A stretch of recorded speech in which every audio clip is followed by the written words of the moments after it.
Did Lucifer really fall from heaven? Or have we all been told a cosmic lie? Deep within Ethiopia's guarded religious texts lies a version of this story that challenges everything we thought we knew. Imagine a forbidden narrative so powerful it was kept hidden for centuries. Today, we're peeling back the layers of secrecy to explore Ethiopia's forbidden version of Lucifer's fall, a tale that might flip the script on heaven, rebellion, and the nature of good and evil. Get ready for a journey through ancient scrolls, secret monasteries, and cosmic controversy. Let's dive in. Most of us have grown up hearing the classic story. Lucifer, the most radiant angel, becomes consumed by pride, dares to challenge God, and is cast from heaven into eternal darkness. This narrative, drawn from passages in Isaiah, Ezekiel, and the Book of Revelation, has shaped Christian theology for centuries. It paints Lucifer as the ultimate villain, the deceiver, the serpent in Eden, the king of hell. Countless artists, writers, and theologians have reinforced this tale, embedding it deep into Western culture. But here's the twist. Much of this narrative is pieced together rather than explicitly laid out in a single biblical text. Scholars have long debated how much is scripture and how much is later interpretation. This leaves a tantalizing possibility open. Could there be other versions of this cosmic drama that the world has overlooked? Ethiopia's ancient Christian tradition suggests exactly that. Ethiopia holds one of the world's oldest Christian traditions, tracing back to the 4th century and the Kingdom of Aksum. Unlike Western Christianity, Ethiopian Orthodoxy preserved texts and oral traditions untouched by Rome or Constantinople. Among these are unique books like the Book of Enoch and the Kebra Nagast, which offer strikingly different theological perspectives. These texts were written in Ge'ez, an ancient language still used in Ethiopian liturgy. For centuries, their contents were closely guarded, shared only within religious circles. It's here that we find tantalizing hints that Lucifer's fall wasn't quite what we've been taught. In Ethiopian lore, Lucifer is depicted less as an ultimate evil being and more as a cosmic figure whose rebellion may have had deeper, almost sympathetic motives. Could it be that he challenged divine authority for reasons that weren't purely malicious? These hidden perspectives have been kept secret for fear of theological upheaval until now. Within certain Ethiopian manuscripts, there's a narrative where Lucifer, known as Satanael, is portrayed as a celestial being tasked with critical cosmic duties. Rather than pure pride, his rebellion stems from refusing to bow to newly created humanity. In this telling, Lucifer argues that worship belongs to God alone, not to Adam or his descendants. His refusal isn't seen as pure arrogance, but as loyalty to divine purity. These texts suggest that his fall wasn't merely punishment, but an exile for standing by cosmic principles. Even more astonishing, some fragments hint that God eventually allows Lucifer a degree of authority, granting him rule over certain realms as part of a divine plan. This forbidden story paints a vastly different moral landscape, one where Lucifer's actions are complex and possibly justified, rather than simply evil. So why has this version remained hidden? The simple answer: power and theology. Throughout history, the Church sought to maintain clear lines between good and evil. A sympathetic or nuanced view of Lucifer threatened this stability. Teaching that the devil might have had noble reasons, or that his rebellion was part of God's plan, would have unraveled core doctrines of sin, salvation, and the nature of evil. Ethiopia's unique religious independence allowed these texts to survive, albeit locked away from public view. But with modern scholars gaining access and translating these works, the forbidden narrative is emerging, and it's causing ripples. Because if Lucifer's fall was a lie, or at least not the whole truth, it raises unsettling questions about how much of what we know was constructed to serve human institutions rather than divine truth. So what does Ethiopia's forbidden version of Lucifer's fall mean for us today? It forces us to re-examine the nature of good, evil, and rebellion. Could our cosmic villain be a tragic hero misunderstood across time? Are there other stories hidden in ancient scrolls waiting to challenge our deepest beliefs? These questions remind us that history and theology are not fixed. They're living narratives shaped by culture, politics, and power. Ethiopia's revelations about Lucifer invite us to think critically about the origins of our beliefs and keep searching for hidden truths. Whether you accept this forbidden story or not, one thing is clear. The cosmic battle between light and darkness is far more complex than we ever imagined. One of the most intriguing links to Ethiopia's Lucifer narrative lies in the Book of Enoch. Preserved in full only in the Ethiopian Orthodox Church, this text expands on angelic rebellions, heavenly hierarchies, and the fall of certain angels called the Watchers. While not explicitly naming Lucifer as one of these Watchers, the themes overlap. Both involve angels questioning divine decrees and being cast out as a result. The Book of Enoch describes how the Watchers fell because of their love for human women and their teaching of forbidden knowledge. It presents a cosmic drama where disobedience is intertwined with curiosity, knowledge, and even compassion. This echoes the Ethiopian view that rebellion isn't always pure evil. By reading Enoch alongside the forbidden Lucifer narrative, scholars see patterns that challenge our binary notions of good and evil. Was rebellion always purely wicked, or sometimes a tragic consequence of loyalty or love? These connections deepen the mystery. In some Ethiopian texts, Lucifer, or Satanal, is described not merely as an adversary, but as an agent of cosmic balance. He tests humanity, sifts the faithful from the unfaithful, and ensures divine justice is upheld. Rather than being purely malicious, his role becomes a necessary part of the divine order. This is radically different from Western Christian doctrine, where Satan is exclusively the tempter and destroyer. Ethiopian traditions hint that Lucifer's challenge to God wasn't driven solely by pride, but by an insistence on preserving divine purity and justice. To modern readers, this complicates the notion of Lucifer as an evil figure. Is it possible that humanity needed a cosmic prosecutor to hold us accountable? This perspective doesn't excuse suffering or evil, but it frames Lucifer's role as integral to God's cosmic plan, not simply a revolt against it. Such a view was too controversial for many religious leaders and remains so today. Interestingly, Ethiopia's forbidden narrative echoes ideas found in Gnosticism.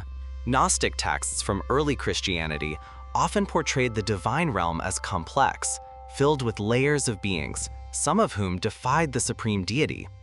In some Gnostic writings, the serpent in Eden was seen as a bringer of knowledge, not evil, a liberator rather than a deceiver. Ethiopia's view of Lucifer as a cosmic figure with complex motives aligns with this theme. Though Ethiopian Christianity is far from Gnostic, the similarities raise fascinating questions about shared ancient currents of thought. Was there a broader, now suppressed tradition that saw rebellion as a path to enlightenment or justice? While Western churches worked hard to label Gnostic views as heresy, Ethiopia's isolation preserved alternative echoes of these ideas. This suggests that our view of Lucifer, and indeed all cosmic good versus evil narratives, might be a narrow slice of a much bigger picture. Another vital source for Ethiopia's religious lore is the Kebra Nagast, a monumental work blending history, myth, and theology. While primarily famous for recounting the Queen of Sheba's visit to Solomon and the origins of the Ark of the Covenant in Ethiopia, it also hints at cosmic struggles between divine beings. Some scholars believe subtle references in the Kebra Nagast support the Ethiopian view that angels, like Lucifer, opposed God not purely out of pride, but over theological disputes about humanity's place in creation. The Kebra Nagast paints a universe full of divine politics, where loyalty and rebellion blur. Its survival in gaze allowed Ethiopia to nurture ideas lost elsewhere. For researchers, it's a goldmine that not only redefines national identity, but could reshape how we interpret cosmic rebellion stories. Could it be that Ethiopia's national saga and its version of Lucifer's fall share a common thread of divine descent and hidden wisdom? In Ethiopia, religious narratives are woven tightly into national identity. The story of Solomon and the Queen of Sheba links Ethiopia directly to Israel, giving Ethiopians a unique place in biblical history. The forbidden Lucifer narrative is another layer in this tapestry. It suggests that Ethiopia preserved secrets deemed too controversial for Rome or Constantinople, highlighting the country's role as a guardian of hidden truths. For Ethiopians, this knowledge is both a point of pride and a burden. It signifies spiritual depth and independence, but also invites scrutiny from outside scholars and religious authorities. The idea that Ethiopia might hold the real story about cosmic events like Lucifer's fall reinforces its mystique as a spiritual center. It also makes Ethiopians uniquely positioned to challenge the dominant religious narratives of the world. Whether embraced or kept hidden, these stories are part of the nation's soul. Ethiopian religious art offers visual clues to this alternate Lucifer narrative. In European art, Lucifer is typically shown as monstrous, a horned demon or dragon. Ethiopian icons, however, sometimes portray Satan as a majestic yet somber angelic figure, robed like other archangels, but often depicted apart from the heavenly host. His appearance suggests fallen nobility rather than utter corruption. These visual cues reflect theological beliefs that Lucifer's nature is complex. He's not merely a monstrous villain, but a being who once held an honored place in heaven. Artists communicate this tension through careful symbolism, colors, gestures, and positioning within the iconography. For historians and art lovers alike, these subtle differences reveal how Ethiopia's forbidden narrative permeates culture in ways beyond written texts. The visual language hints that the cosmic rebel was not purely evil, but a tragic figure whose story deserves deeper consideration. Even Ethiopia's liturgical practices carry echoes of this complex view of Lucifer. Certain prayers and chants allude to angelic hierarchies and cosmic tests rather than simply denouncing Satan as a monstrous foe. In the Ethiopian Orthodox Church, worship is steeped in ancient languages, metaphors, and symbolism. Clergy often invoke the idea of divine justice and the struggle between loyalty and rebellion, but without always reducing Lucifer to a one-dimensional villain. This subtlety affects how sin and temptation are preached. Instead of merely warning believers to fear Satan, some teachings emphasize understanding the cosmic purpose behind trials. Though the official church does not openly promote the forbidden Lucifer narrative, its traces ripple through rituals and language. It's a delicate balance, preserving orthodoxy while honoring the depth of Ethiopia's unique religious heritage. For believers, this makes faith both more mysterious and more profound. Much of Ethiopia's hidden knowledge, including its forbidden narratives about Lucifer, has been protected for centuries by monastic communities. High in remote mountains or deep in rugged valleys, monasteries like Debre Damo or Debre Libanos hold libraries of parchment scrolls and codices. Monks there have dedicated lifetimes to copying, preserving, and sometimes concealing texts deemed too controversial for the public. These monastic guardians believe some truths are too powerful or dangerous to share widely. In interviews, monks speak cryptically about cosmic secrets and heavenly debates. Outsiders often face polite refusal when asking for full access to certain manuscripts. This secrecy fuels the mystique around Ethiopia's version of Lucifer's fall. It also raises a tantalizing question. What else remains locked away in these hidden archives, waiting to be revealed? Could there be even more explosive truths that would shake the foundations of global religious narratives? In recent decades, Western scholars have become increasingly fascinated by Ethiopia's hidden religious texts. Researchers from universities like Oxford, Harvard, and Addis Ababa University have begun translating rare Ge'ez manuscripts. They're uncovering references to cosmic events, angelic debates, and nuanced portraits of figures like Lucifer. Some scholars argue these narratives should be treated as crucial pieces of early Christian history, rather than dismissing them as fringe mythology. However, their work also faces resistance. The global church establishment often views these revelations as dangerous or heretical. Yet curiosity persists. As these texts gain wider exposure, they could spark academic and theological debates worldwide. Could Ethiopia's forbidden version of Lucifer's fall eventually change mainstream theology? Or will it remain a fascinating secret, known only to a few? Time will tell. Interestingly, it's not only Western academics exploring these hidden narratives. Modern Ethiopian scholars are increasingly vocal about their own heritage. Historians, linguists, and theologians in Ethiopia are studying the forbidden texts to reclaim ownership of their national narrative. For decades, Ethiopia's religious scholars kept silent or shared only cautious hints about Lucifer's alternative story, partly out of fear of religious backlash. Now, a new generation is eager to shine light on their history. Professors at Addis Ababa University and religious institutions argue that Ethiopia's version of Lucifer's fall offers vital perspectives on free will, justice, and divine order. They see these texts as more than religious curiosities. They are cultural treasures that could redefine how Ethiopians and the world understand cosmic conflict. For Ethiopians, this is not merely theological, it's a matter of identity and pride.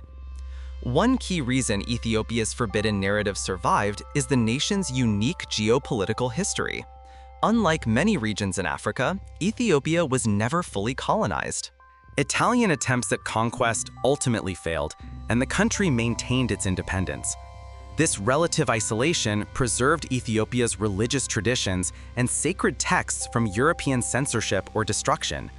While Western powers reshaped the narratives of other Christian communities, Ethiopia's monks and scholars kept their ancient stories safe. The same isolation that protected the Kebra Nagast and the Book of Enoch allowed the alternate Lucifer narrative to endure. Had Ethiopia fallen under colonial rule for centuries, these forbidden stories might have been lost forever. Instead, they remain a tantalizing window into what early Christianity and its cosmic debates might have looked like before the dominance of Western orthodoxy. If Ethiopia's forbidden narrative of Lucifer's fall gained widespread recognition, it could profoundly impact Christian theology. Much of Christian doctrine hinges on the idea of Satan as the embodiment of rebellion and evil. Salvation itself is often defined in opposition to Satan's temptation and fall. Introducing a version where Lucifer's rebellion is complex, perhaps even noble, challenges fundamental ideas about sin, free will, and redemption. If Lucifer's motives were misunderstood, could other biblical villains also be seen in a new light? The possibility threatens to blur clear moral lines and raises deeply uncomfortable questions about divine justice. For many religious authorities, this is precisely why such narratives have remained hidden. But as scholars and believers seek deeper truths, the Ethiopian version may eventually spark a re-examination of doctrines that have stood unquestioned for centuries. At the heart of Ethiopia's forbidden narrative lies a powerful philosophical question. What does true loyalty mean? If Lucifer refused to bow to humans because he believed worship belonged only to God, was that disobedience or principled faithfulness?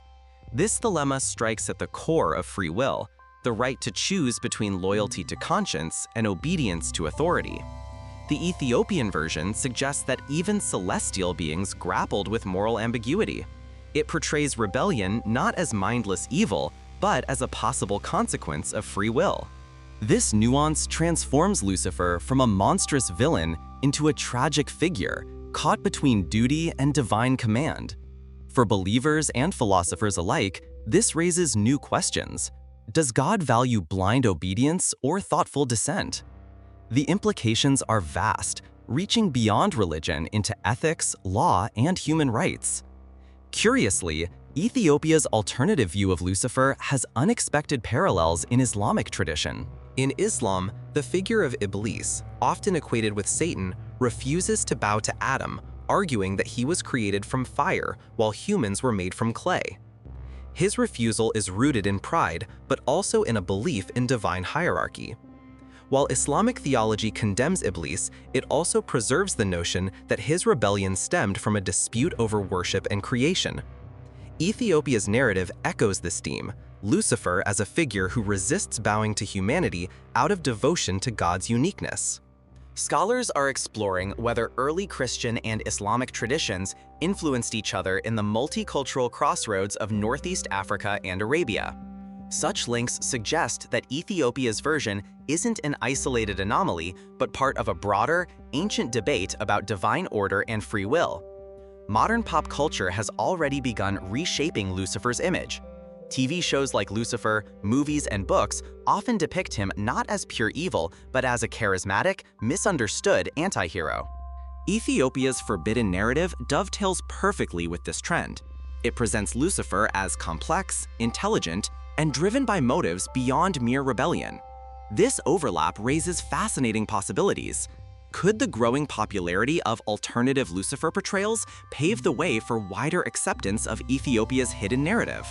Pop culture has immense power to influence public perception, sometimes even more than theology or scholarship. As audiences become more open to nuanced characters, Ethiopia's version of Lucifer might find fertile ground. The question remains, will the religious establishment resist, or will pop culture ultimately push ancient secrets into the mainstream? Another layer of intrigue lies in Ethiopian hymns and chants. Some ancient hymns contain cryptic references to heavenly conflicts, angelic debates, and cosmic justice. While not overtly mentioning Lucifer, their language hints at a view of rebellion as part of a divine balance rather than sheer wickedness. Scholars who study Ge'ez musicology believe these hymns might preserve veiled allusions to Ethiopia's forbidden narratives. In monastic settings, hymns often serve dual purposes: worship and encoded storytelling. For centuries, these musical traditions transmitted hidden knowledge under the guise of liturgy.